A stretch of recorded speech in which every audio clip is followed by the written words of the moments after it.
มันจะปลาหนวดเนาะมันปลาใหญ่มันปลาหน่อยพี่น้องเอ้ยเอาก็โอเคอยู่น้องพอได้ปนอยู่พ่อมันอยู่แต่ละปลาไหลปลาตองปลากระทิงเนาะคนไทยเขาเอิ้นปลากระทิงนี่ปลาไหลปลากระทิงไหลนี่ปลาตองพูดอะไรตั้งลูกปลาเค็มลองดูด้วยนะ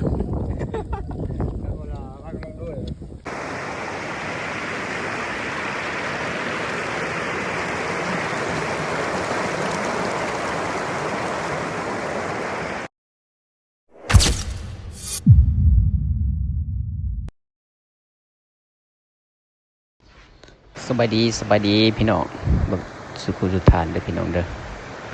สำหรับคลิปนี้เนียมสิพาพี่น้องไปหาอยู่หากินนะลงเซมางปกกับน้องๆใช่ไหมน้องเพิ่นกำลังล้างรถล้างนี่นะพี่น้องเตรียมที่จะลงไปมางปกคีนพี่น้อยอาจจะไปหลายคนนะล้างมางแต่ปกเดียวสมาน้องป่าหลายคน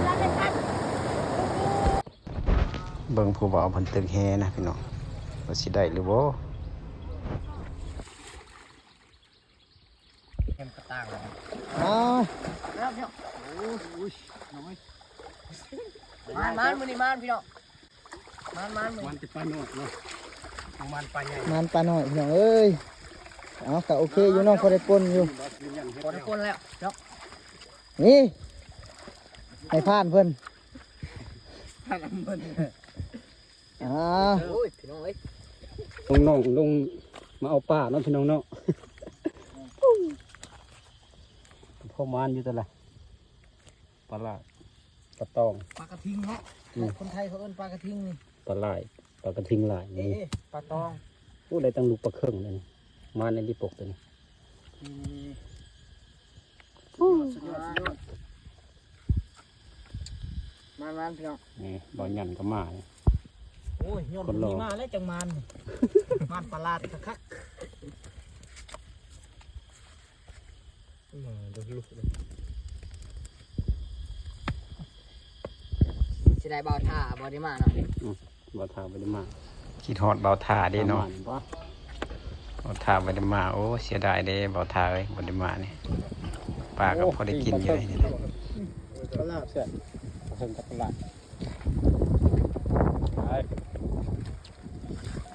ยังมีอีกเขาเลยเขาปลาตอง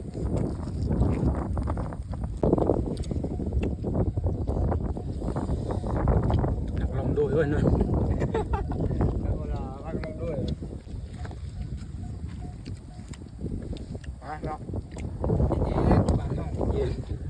ฝนใกล้สิตกแล้วทางนั้นก็ฝนสิตกอันนี้ก็เฝ้ากินเลยเฝ้าเมื่อแต่บ่ทันเลย